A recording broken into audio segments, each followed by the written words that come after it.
चिररक्षक धर्म हमारा, हो धर्म हमारा चिर साथी, जग में न हमारा कोई था, हम भी न रहे जग के साथी। वैसे ही थोड़ी हल्की फुल्की चर्चा कर लेंगे पहले। वैसे मेरा कोई प्लान नहीं था, लेकिन थोड़ी बहुत कर लेते, फिर अपने अपने विषय की तरफ बढ़ सकते हैं। मैं प्रारंभ में आपके साथ कुछ एक आध दो घटनाएं साझा करूंगा, फिर मैं मुझे जो कहना है वो कहूँगा। एक बार की बात है, when I was in Mangalayatan,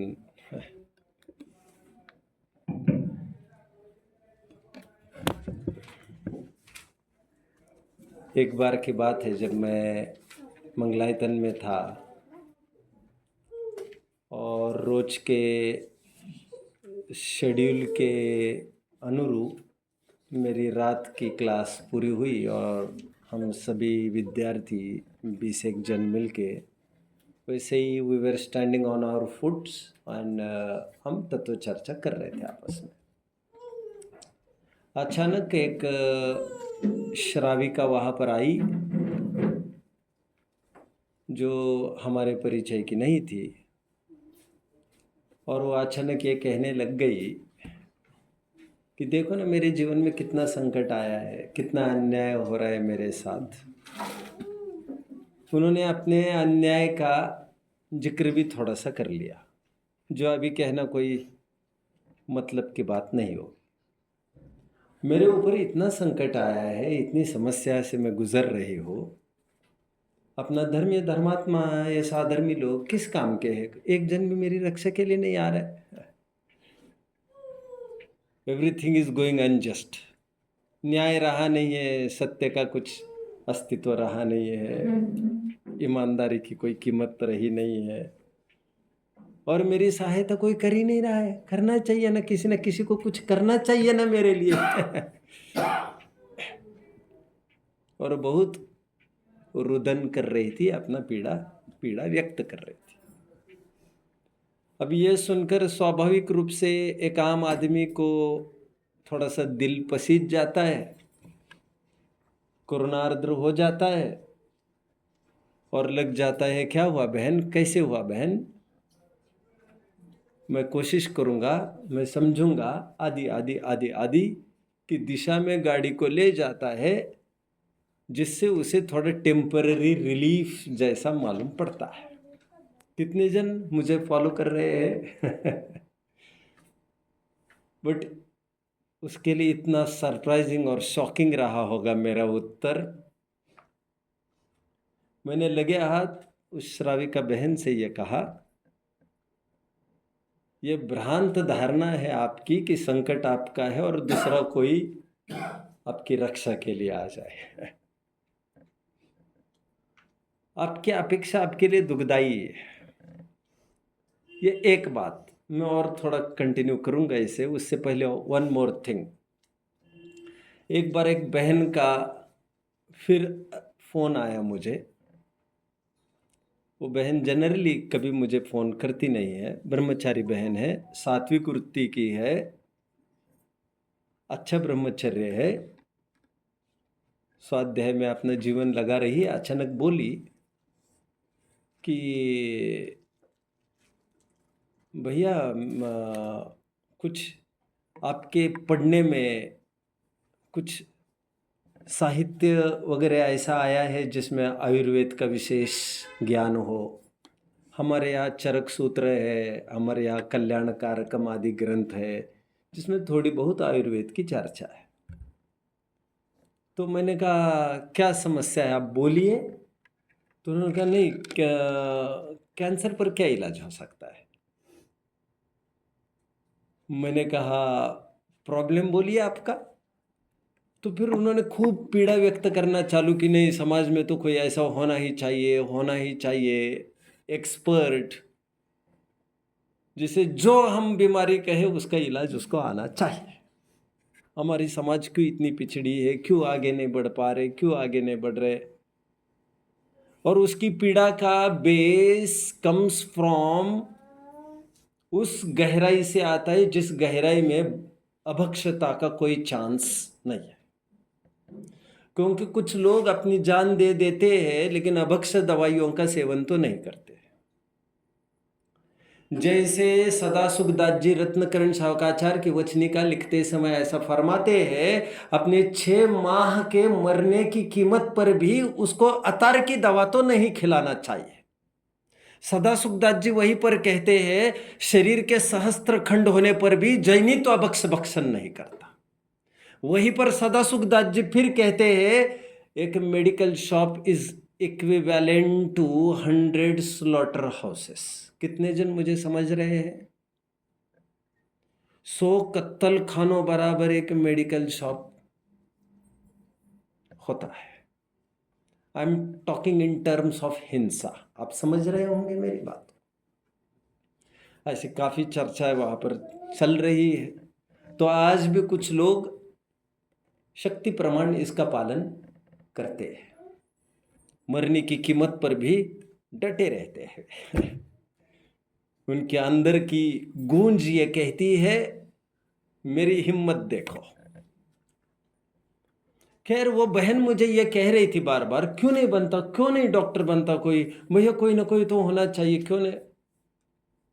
come on, what is the problem you are facing now? बोली मेरी बहन को कैंसर हुआ है। मतलब तुम्हें आज लगा कि कोई ना कोई होना चाहिए।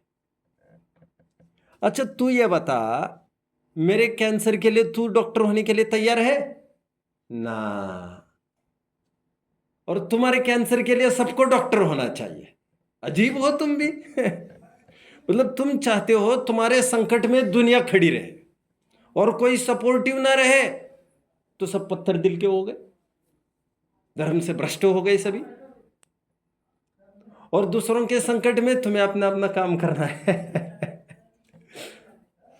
अध्ययन आदि करना है।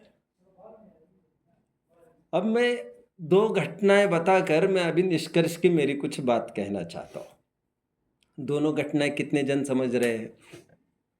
वैसे मुझे इस प्रसंग विशेष पर कुछ बोलने का खास मानस नहीं था, ना ही मुझे पता था कुछ बोलना है, और ना ही सचमुच मुझे तैयारी करने की कोई ज़रूरत है कुछ मुझे बोलना है तो। But it's all about my mind set, कि जैसा मेरा अभी मुझे जो विचार आ रहा है वही मैं ले रहा हूँ। तो इन 2 घटना के जरिए, 2 घटनाओं के जरिए मैं आपको ये कहना चाह रहा हूँ, और तब भी मैंने ये 2 सैंपल के रूप में 2 घटनाएं प्रस्तुत की है। घटनाएं तो मेरे सामने कई आई है जीवन में। मैं ये समझाते समय कभी भी मैं यही समझाता आ रहा हूं सामने वालों को कि don't try to gather sympathy somehow. क्या कहा? किसी न किसी प्रकार से किसी से सहानुभूति कहते ना, सहानुभूति, संवेदनाओं को कलेक्ट करना, इमोशनली ब्लैकमेल करना कहते हैं, सिंपैथी कहते हैं, सिंपैथी। और सामने वालों को हाँ बेचारा ट्रबल में है, तो ये भी हमारा पेन थोड़ा हल्का सा करता है। ये हमारी कमजोरी है।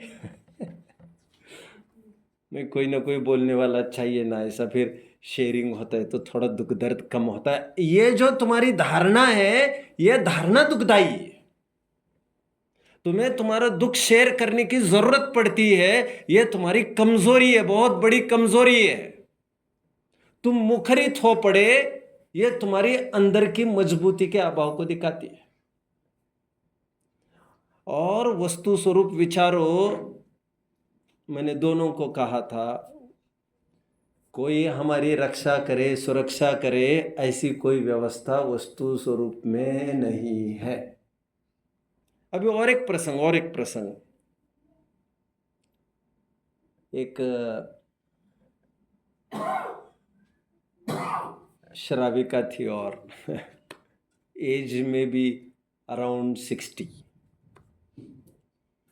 तो वो ये कहती थी कि आज मुझे इतने संकट भोगने पड़ रहे हैं, आज यदि मेरे पति जिंदा होते तो मुझे मेरे ऊपर ये नौबत नहीं आती। आज वो मुझे होते मेरे पास तो आधार होता, केयरिंग करने के लिए कोई होता।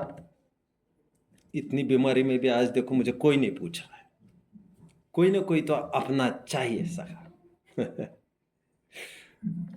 अरे जिनको तुम अपना कहती थी वो तुम मुख मोड़ के खड़े हैं वहां पर। एनीवे, मैंने उन्हें एक बात कही थी, ये तीसरा इंसिडेंट मैंने अनायास शेयर किया। मैंने उन्हें कहा था, दादी माँ, आज यदि आपके वे होते तो आपका दुख दर्द कम होता, ऐसा तो ना होता। ये जरूर होता यदि आज आपके वे होते तो आपको दुखी देखकर वे भी थोड़े दुखी हो जाते। और दुनिया में इसको शेयरिंग कहते हैं, मतलब तुम भी दुखी हो, जबरदस्ती है। कैसी ये बात यार, मतलब हमारे दुख में तुम शामिल नहीं हुए, मतलब तुम भी नहीं रोए तो तुम गद्दार हो गए और तुम धर्म से भ्रष्ट हो गए। मतलब तुम्हारे रोने में हम भी रो ले तब हम तुम्हारे दोस्त, और हम स्थायी समाधान कहते हैं रोने वोने से कुछ नहीं होता। इस बीच सड़क पर सब तमाशा उड़ाएंगे, तुम्हारे हंसी करेंगे, निकलो, go to the home and search for a proper solution. कोई स्थायी उपाय की बात करो, कोई थोड़ा बहुत आकर आंखें पोंछ लेगा। इस झूठे क्षण स्थायी इलाज में आपका भरोसा है? क्योंकि वे आपकी पीठ पर हाथ फेर कर, कुछ सहलाकर बहलाकर आपको चले जाएंगे, लेकिन रात तो आप ही को काटनी है अकेले में। सबको अपना अपना दुखड़ा है। कितने जन मुझे फॉलो कर रहे हैं। वस्तु स्वरूप में ये व्यवस्था नहीं है कि कोई किसी की रक्षा कर सके। नहीं है, नहीं है और नहीं है। सम्यक दृष्टि के 8 अंगों में जीव दया आदि सब बातें कही है, ये मैं जानता हूं। वे भाव आए बिना रहते नहीं है, इसीलिए कहा है सम्यक दर्शन का लक्षण है वह हमारे संकट के निवारण में कोई साथी होना चाहिए, उसका लक्षण नहीं है। कितने जन फॉलो कर रहे हैं? मैं मेरे प्रकरण की तरफ 5 मिनट में बढ़ सकता हूं। तो उपाय क्या है? उपाय प्रसिद्ध सूत्र आप लोगों ने सुना होगा, जो हिंदू साहित्य में भी पाया जाता है, धर्मो रक्षति रक्षतः। क्या? धर्म उसी की रक्षा करता है जो धर्म की रक्षा करता है। जो सुरक्षित रहना चाहते हैं वे धर्म की रक्षा पहले करें। जिसने अपने धर्म की रक्षा परवरिश की वह बचा ही है, और उसे किसी के सिंपैथी की जरूरत नहीं होती है। सिंपैथी समझते हो ना? सिंपैथी समझ में आ रहा है ना अभी? सिंपैथी। अरे अरे अरे मेरे बेटे, मेरे बेटे, my dear, my dear, my dear.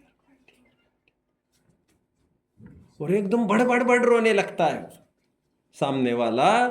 कोई दुखियारा हो, आप उसकी पीठ पर हाथ फेरो तो बड़बड़ इसीलिए रोने लगता है कि कोई तो है मुझे पूछने वाला। और ये उसकी एक कमजोरी है, बहुत बड़ी कमजोरी। किसी के रहम के टुकड़ों से हमारे 1-2 टाइम का तो निकल सकता है काम। जिंदगी थोड़ी निकल सकती है उससे। जिंदगी, हमारी जिंदगी चलने के लिए हमारी निजी आजीविका की व्यवस्था चाहिए। कितने जन समझ रहे हैं मेरी बात को? मुझे क्या कहना है?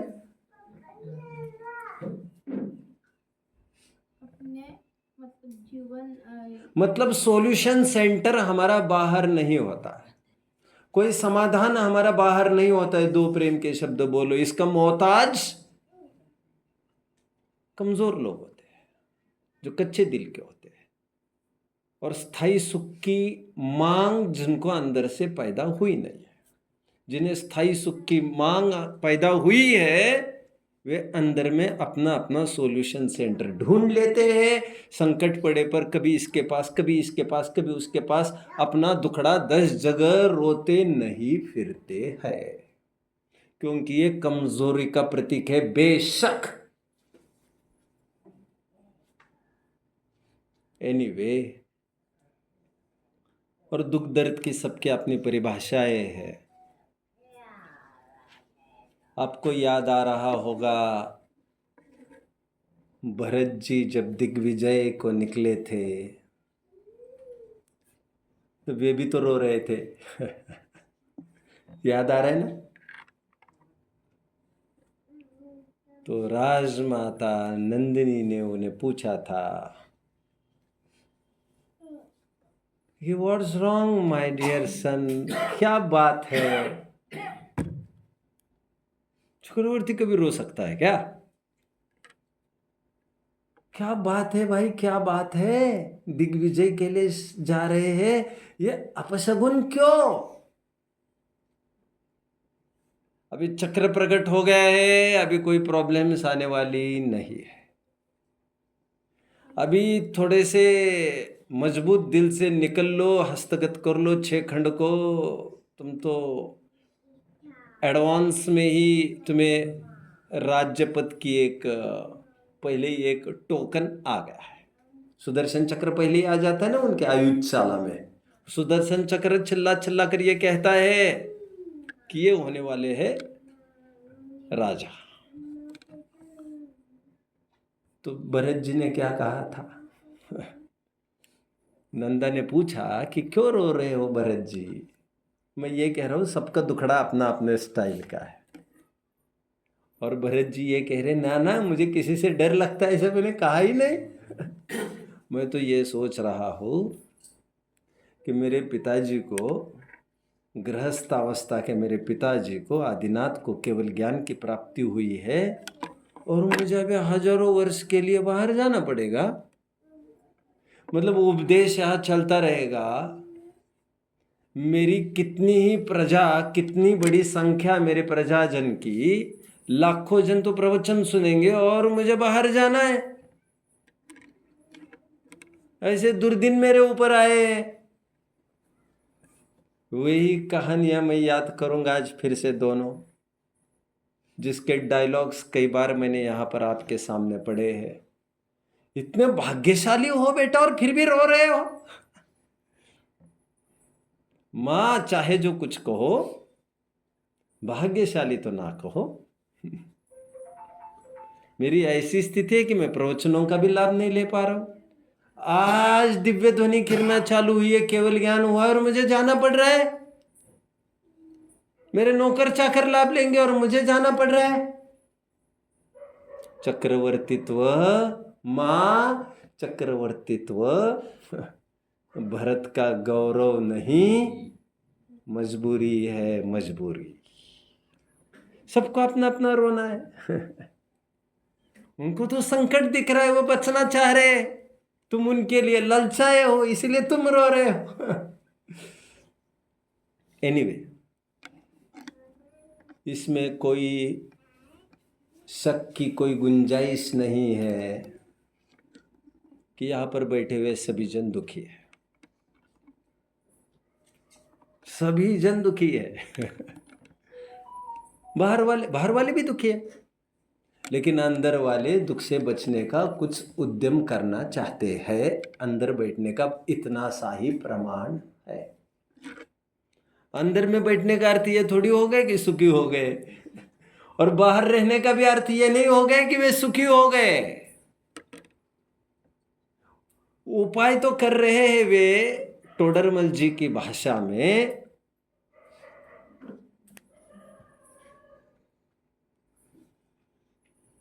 षट आवश्यक पाठ जो है हमारा ज्ञानी श्रावक के, नहीं वो 12 व्रत का पाठ नहीं, षट आवश्यक का जो पाठ है उसके पाठ के प्रारंभ में भी यही बात लिखी गई है। उपाय तो करते हैं सुखी होने के लिए, बस जिस उपाय से सुखी हुआ जाते वो सम्यक उपाय नहीं करते।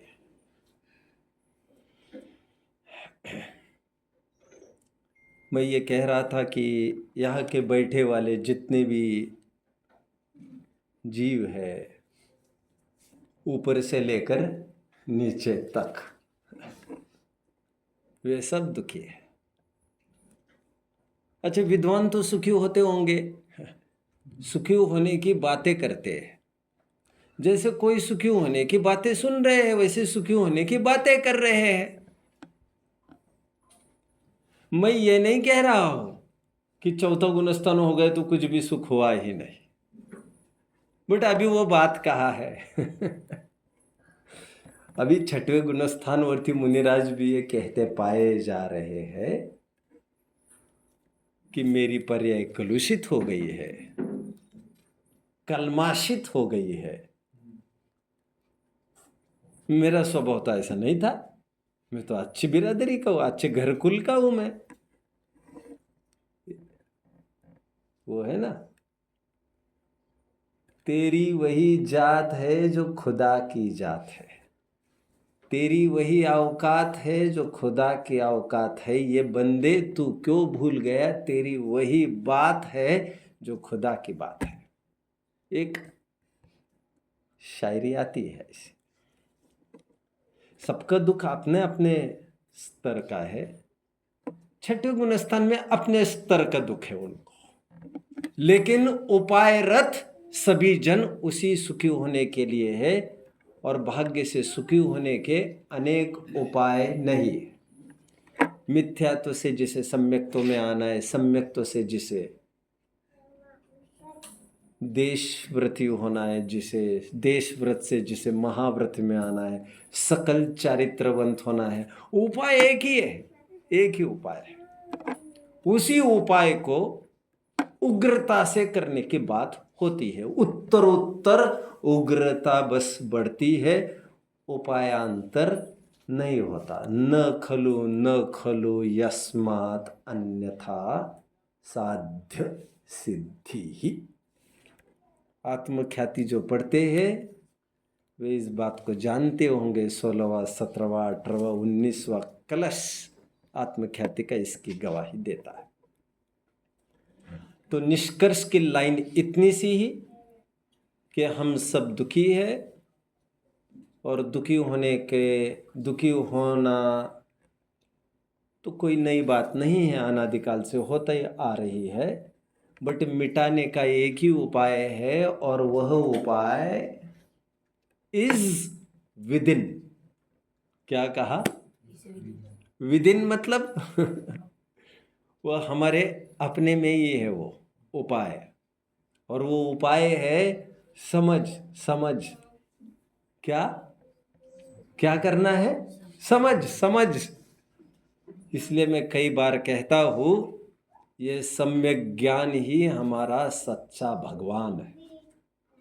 बाहर के भगवान आकर हमारे जीवन का दुख दर्द मिटाते नहीं है। सम्यक ज्ञान जो हमारे अंदर बैठा है वह ड्राइवर है, वह निर्णायक है, वही लीडर है, वही गाइड है, और वह प्रॉपरली डायरेक्ट गाइड करता है। और वह जब यह दिखाता है सम्यक ज्ञान कि सभी द्रव्य है अपने अपने में मस्त है, जीव अपने अज्ञान से दुखी होता है, the root cause of sorrow is desire. जब ये पता चलता है हमारी इच्छाएं, हमारा सपोजिशन ही कहीं ना कहीं हमारे लिए दुख का कारण है।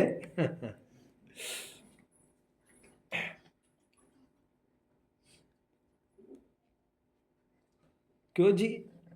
अनिल जी ने यदि आपकी बात नहीं मानी तो आपको दुख होगा कि नहीं होगा?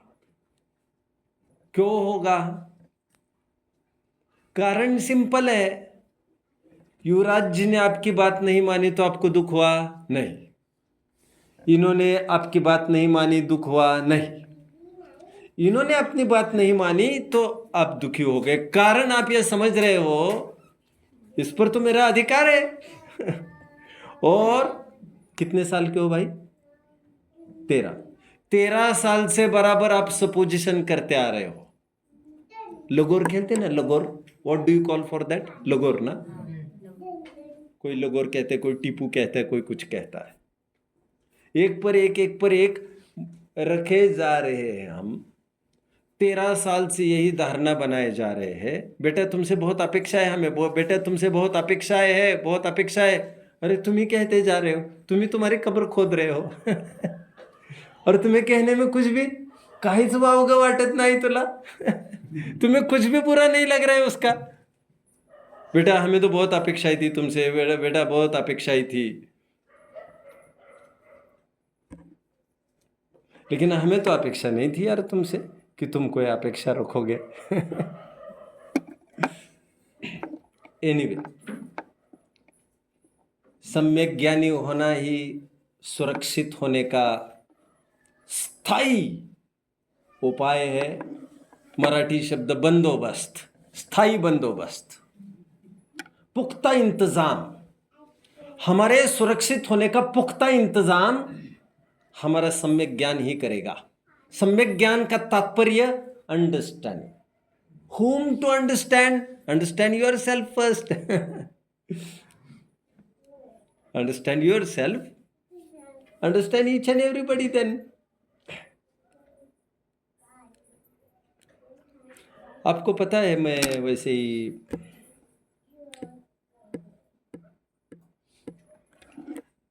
राजीव गांधी को, जब वे पॉलिटिक्स में आए नहीं थे, अभी कभी किसी पर कुछ भी नौबत आ सकती है। राजीव गांधी को पता नहीं था उसे पॉलिटिक्स में आना है, neither it was a part of his interest, ना ऐसी कोई रिस्पॉन्सिबिलिटी का भी पार्ट वे नहीं समझते थे।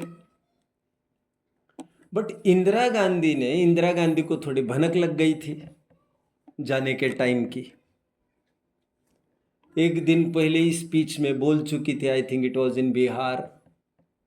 उस स्पीच में इंदिरा गांधी बोल चुकी थी, वो स्पीच पढ़ लेना चाहिए, मैंने कहा था आपको। मैं जानती हूं मैं कल रहूं अथवा नहीं भी रहूं। ऐसे उस स्पीच में बोली थी। इंदिरा गांधी ने जाते समय राजीव गांधी को 3 मैसेजेस दिए थे। बेटा यदि तुम्हें राज करना है, भारत पर राज करना है, राजा बनना है तुम्हें, तो 3 बातें you should know. Understand India, understand Indians and understand their problems. 3 बातें। क्या कहा? पहली 2 बातें तो यही है, क्योंकि understanding Indians is only understanding India. और वैसे तीसरी बात भी वही है, understanding their problems he understand करना है उनको, और क्या है। मरीज तुम्हारे सामने आए, चेकअप करना मतलब क्या करना है? और उसमें कमी ही देखना है, और कोई चेकअप थोड़ी करना है। कितनी हड्डियां, ये थोड़ी गिनने के लिए कहा गया है तुम्हें। तो मैंने ये कहा सम्यक ज्ञान हमारा भगवान है, और सम्यक ज्ञान is nothing but understanding. Try to understand ourselves. थोड़ा समय हम स्वयं को समझने में लगाए। लोग अक्सर ये कहते हैं, बच्चों आप लोग तो कहते होंगे घर पर, जब कभी कभी ऐसा होता होगा ना, आप against rest of the family, ऐसा होता है। कभी कभी ऐसा होता है, आप विद्रोही बनकर एक तरफ खड़े रहते हो और एक तरफ पूरा परिवार रहता है, ऐसा होता है। और आपको लगता है मेरी आवाज़ दबाई जा रही। कब लगता है? किसी को लगता होगा, हाथ ऊपर करिए ज़रा। ठीक है, आह मज़ा आ गया। आपको लगता है कभी ऐसा? कभी कभी लगता है। बोलो बोलो, कोई बात नहीं ऐसी। आपको लगता है कभी कि आपको सप्रेशन किया जा रहा है आपके साथ, आपको कोई सुन नहीं रहा है? हाँ। मतलब पापा को फोन चाहिए तो पापा कभी भी छीन ले सकते हैं मेरे हाथ से, और मुझे चाहिए तो मुझे वेटिंग रूम में बिठा दिया इन्होंने। इतनी दादागिरी है इनकी। एनीवे, मैं कुछ कहना चाह रहा था, मैं मिस आउट कर रहा हूँ।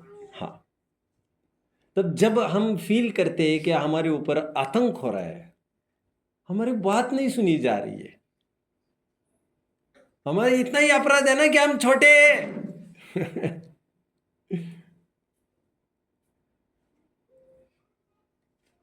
केतली की स्टोरी पढ़ लेना चाहिए।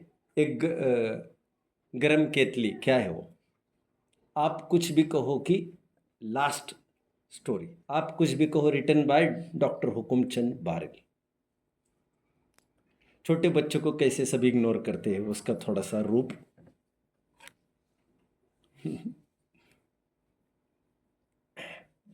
अक्सर हम ये कहते हैं, मुझे कोई समझने की कोशिश ही नहीं कर रहा। क्या तुम चाहते हो दुनिया तुम्हें समझे?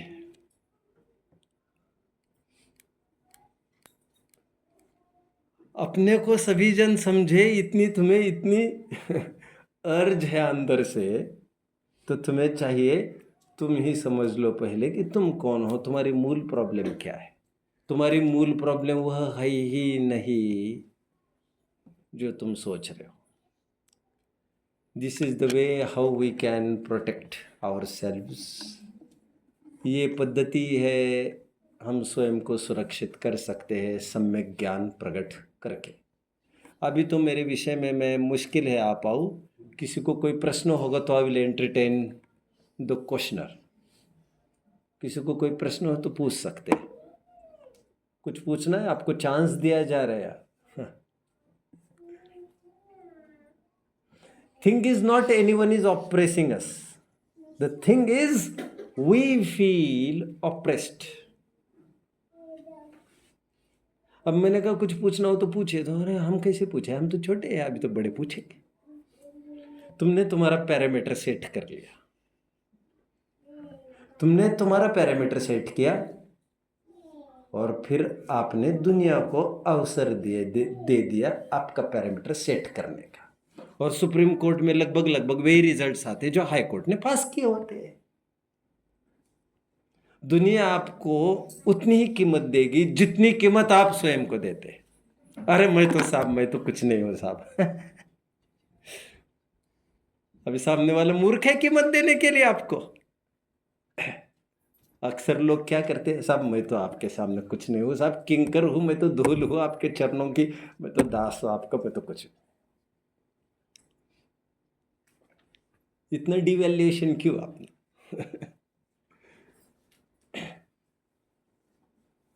एनीवे, किसी को कोई प्रश्न होगा तो पूछ सकते हैं, नहीं तो बस करूँगा फिर मैं। है कुछ? क्योंकि हमारा विषय चलेगा तो फिर वो एक्सीड भी हो सकता है टाइम, तो 20-25 मिनट भी लग सकते हैं अपने को, जिसमें टाइम आगे बढ़ जाएगा। तो अपन कल भी देख सकते हैं उस विषय को। ठीक है, ठीक है। ओम नमः।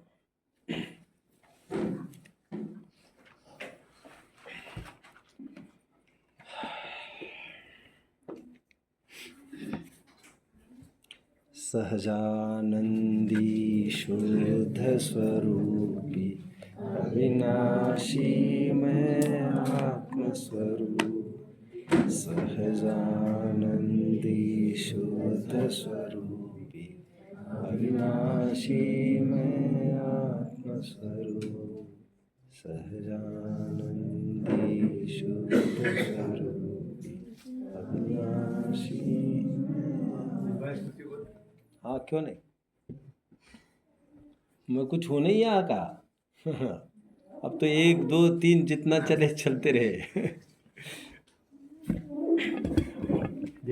खड़े हो जी।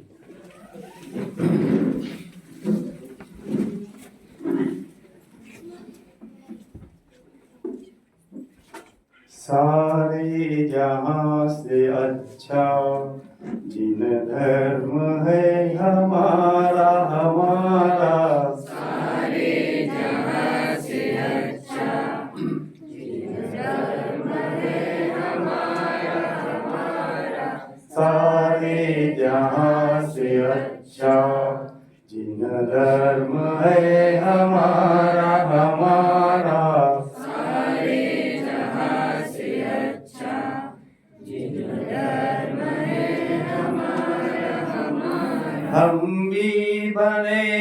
भगवन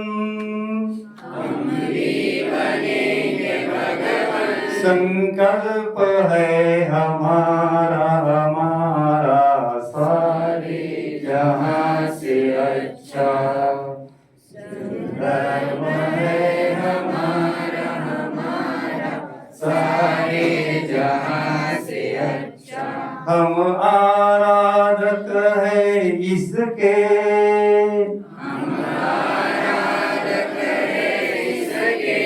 आराध्य है हमारा हमारा सारे जहां से अच्छा। मेरा धर्म है हमारा हमारा सारे जहां से अच्छा।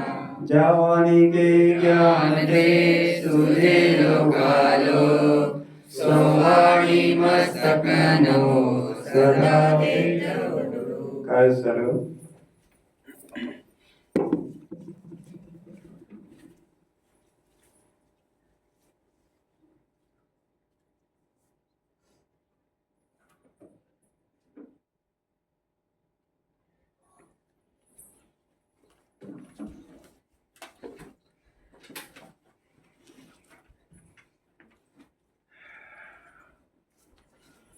बोलो द्वादशांगमयी जिनवाणी माता की जय। महान जैन धर्म की जय।